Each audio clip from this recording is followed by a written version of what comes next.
Summer முடியறதுக்கு முன்னாடி நான் ப்ராமிஸ் பண்ண மாதிரி இதோ மெத்தட் 2 ரெசிபி. மெத்தட் 1 ஆஃப் மாவுடு ஆல்ரெடி நம்ம பேஜில் இருக்குது, அதை நீங்கள் செக் பண்ணிக்கோங்க. மெத்தட் 1க்கு நான் நீட்டு மாங்காய் எடுத்துக்கிட்டேன். மெத்தட் 2 செய்கிறதுக்காக நம்ம குண்டு மாங்காயில் இதை நம்ம ட்ரை பண்ண போகிறோம். என் பொண்ணோட ஹெல்ப்போட இதை நல்லா வாஷ் பண்ணி தொடச்சி இது ஒரு பவுலில் நான் ட்ரான்ஸ்ஃபர் பண்ணிக்கிட்டேன்.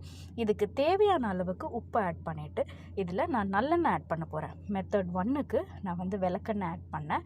மெத்தட் 2க்கு நான் நல்லெண்ணெய் ஆட் பண்ணியிருக்கேன்.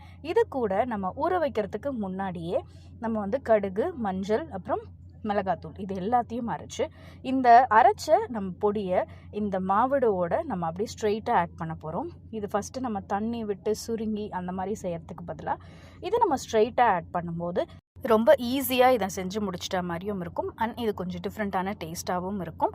இது ட்ரெடிஷ்னல் வே இல்லைனாலும் இது ஒரு quick and easy way. And மாவிடுவும் அழகாக ஒரு வாரத்துக்குள்ளே பக்காவாக ரெடி ஆகிடுங்க. நம்ம இப்போது இருக்கிற ஃபாஸ்ட் பேஸ் லைஃப்பில் இது ஒரு குயிக் மாவிடு ரெசிபி தான். இது ரொம்பவே நல்லாயிருக்கும். சீசன் முடியறதுக்கு முன்னாடி இந்த மெத்தடையும் ட்ரை பண்ணி பார்த்துருங்க. இன்னும் இதுக்கு வெயிட்டிங் ட்ரை பண்ணிடலாமா?